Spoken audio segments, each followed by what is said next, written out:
না ফারিকু না। নারায়ে তাকবীর।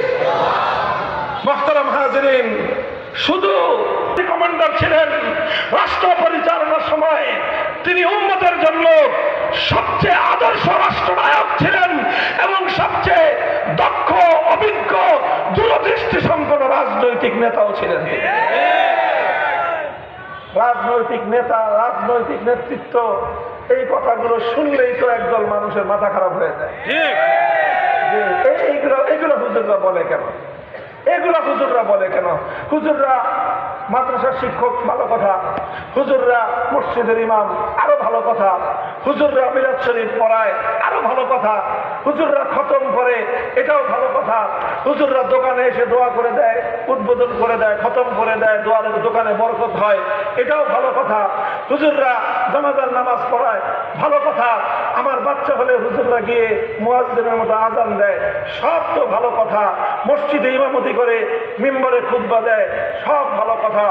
হুজুররা আবার রাজনৈতিক নেতা হইতে চায়, এটা তো ভালো না হুজুর, এটা তো ঠিক না। কথা ঠিক কিনা?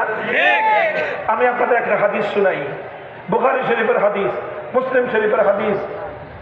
কানাত বানু ইসরাঈল তাসুসুহুমুল আম্বিয়া কুল্লামা হালাকা নাবিয়্যুন খালাফাহু আখার। আপনারা সবাই একটা শব্দ তো শুনে থাকার কথা, মাদ্রাসা ছাত্র তো শুনছেই, ইভেন যারা কিছুটা দ্বীনের ইলমের সঙ্গে পরিচয় রাখেন, পড়াশোনা করেন, তারাও একটা শব্দ শুনে থাকবেন। শব্দটা হলো সিয়াসাত। কি শব্দ? অর্থ কি? মানে অর্থ কি? সিয়াসাত মানে রাজনীতি। সিয়াসত শব্দের অর্থই হলো রাজনীতি, আরবি ভাষার শব্দ।